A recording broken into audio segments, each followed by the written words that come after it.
Walking through the same streets felt nothing for him. He knew the sounds and odors like the back of his hand.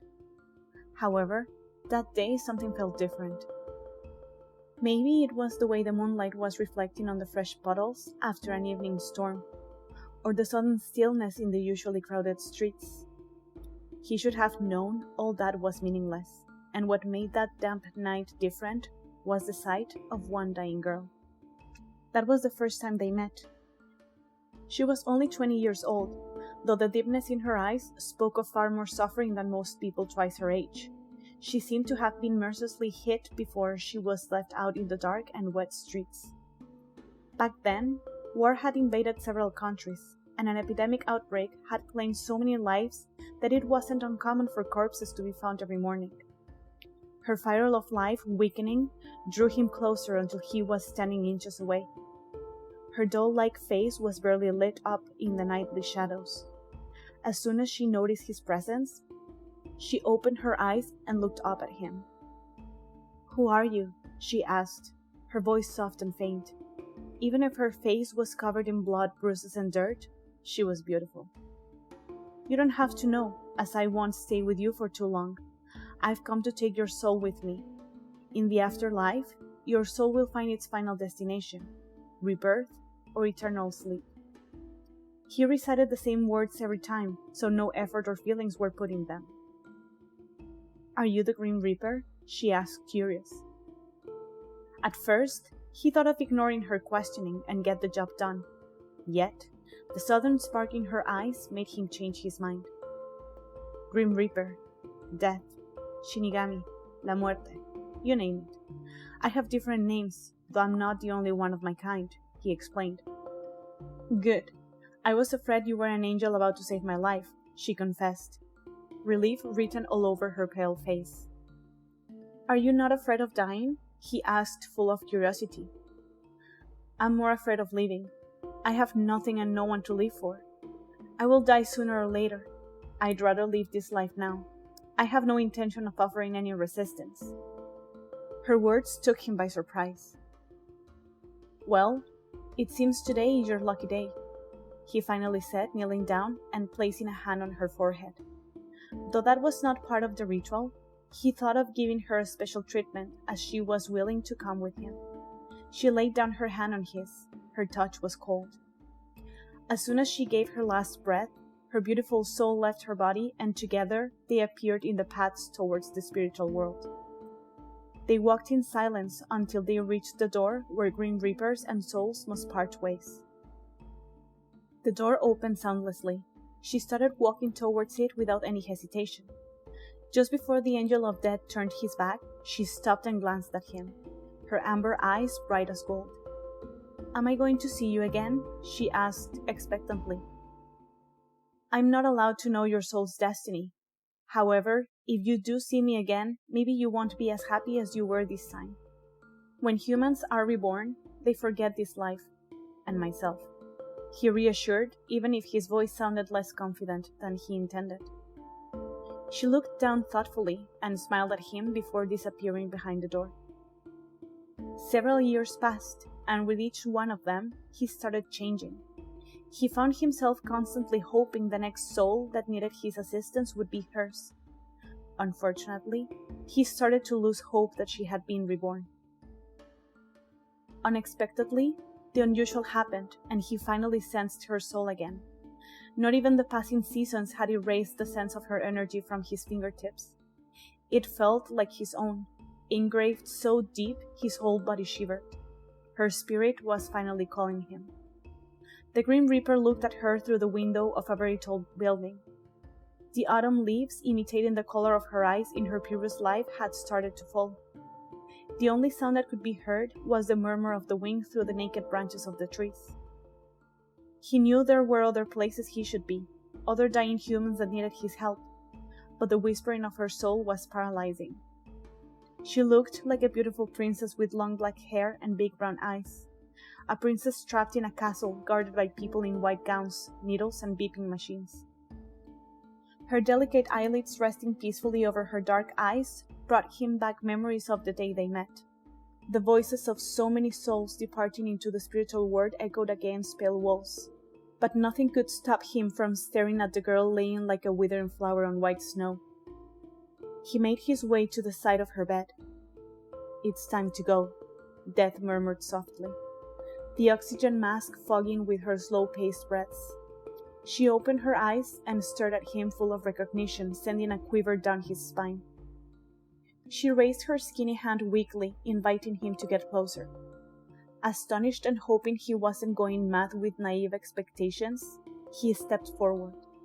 He didn't know he was getting closer to a point of no return, closer to the cliff of madness humans call love, something unthinkable and forbidden for an angel of death. When he was close enough he could feel the edge of her bed against his knees, she smiled, her eyes gleaming with a spark of hope and peace. She touched his hand as she had done the first day and closed her eyes. She was offering her soul to him. She wanted to be taken away. The tender touch of her skin left a burning feeling on his wrist. The Grim Reaper reached out for her vial of life without even noticing the noise of machines and people hurrying into the room. He was bewildered. She had been the only human willing to give up life for him. Usually, his presence was never welcomed, and the journeys back to the spiritual world were always accompanied by sobs and pleas of forgiveness, as if it was him, the Grim Reaper, an executioner of souls. Nevertheless, there she was once again, granting her spirit at no cost. He always thought human existence seemed meaningless. They never appeared to be happy with the time they were granted in life. A good share of souls had blamed him for their luck and spilled words of hate for prematurely taking away their lives. For them, he was a demon, a monster, and a soul-eater, cold-hearted and cruel. When he could finally feel her fire of life burning hot, a white light appeared, bringing her back to life and away from death. He stayed there motionless, helplessly staring at a mother and a father crying in relief. With a sense of emptiness crushing his chest, he left that place. He knew he had to go on his own path, fulfilling the job he existed for. However, he missed her too much. He dreamed of her in sleepless nights, her fire imprinted in the depths of his own soul. He had to go back and see her. What if another angel of death got there on time and claimed her soul before him? She was still in the same white room. She seemed healthier and stronger, full of life. The Grim Reaper looked away, but her voice stopped him, an echo pulling the strings of his heart. He turned around in disbelief. It was impossible for a living human to sense creatures like him, but she was looking right into his eyes. "I thought I had been dreaming," she said, smiling. "I thought I had seen you some days ago. I guess it wasn't a dream after all." Her eyes were like stabbing daggers. "Do you know me?" he asked. "La Muerte, the Grim Reaper, Shinigami, Death. I remember you and all your names," she said, combing a loose lock of hair behind her ear. "You were there in the final moments of my past life, and appeared again in this life. I have been sick for so long. My only hope has been for you to come and take me away," she confessed, piercing sadness in her face. "This body refuses to give up." She bit her dry lower lip. "I want this suffering to end." "I'll wait," he finally said, ignoring the warnings in his head. His feelings had won the battle against any good judgment. And so, the angel of death became a fool, a madman attempting to become a knight who would fight life for the princess' death. He stayed with her, close enough so he could hear her whispering in the darkness of her room. He knew the risks. He could receive the worst of punishments, but for him, there was no worse punishment than being far from her. One at a time, 5 years went by. He was present on her most lively days and the times of pain. She asked him about his world and understood his distress. She was beautiful, pale and weak, but full of life. A damned life that refused to give her up and hand her over to death, who loved her with every inch of his soul. His worst fear was for her to be reborn again. He feared for life to take her away again and again. Regardless, he never gave up hope that he would find a way to keep her by his side forever. "What a lonely existence you've lived," she told him one night, laying her head on his chest. His impulses screamed, telling him to commit the worst of sins. ripping her off from her living and taking her with him. No, he stopped himself. He had to be patient and wait for the time when her heart would stop and she was ready to be his. She got back into that prison the following night.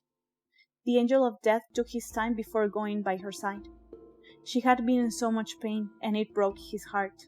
The guards in white said she could live longer if she stayed there, and that's the worst news he had heard in the past years. After hearing that, her tears started to fall, her sorrow muted by the rain outside. He took a deep breath and appeared before her. She looked at him and smiled weakly behind bitter tears, her cheekbones prominent from the several days she hadn't been able to eat. He laid down next to her as he always did and held her hands tight. He wasn't going anywhere that night.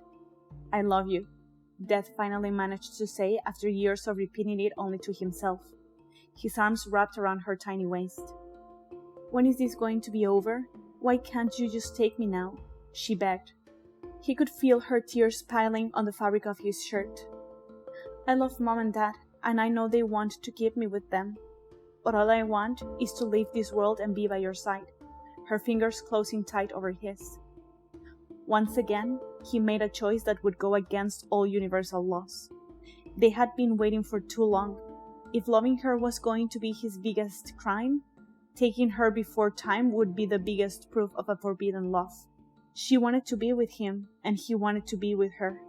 No human or spiritual power was going to interfere between her soul and death. "Close your eyes," he whispered softly while lifting her chin and bringing her closer until their lips collided. The energy of her spirit ran deep into him, her body temperature vanishing away. The angel of death was determined to pay the price for disobeying the gods.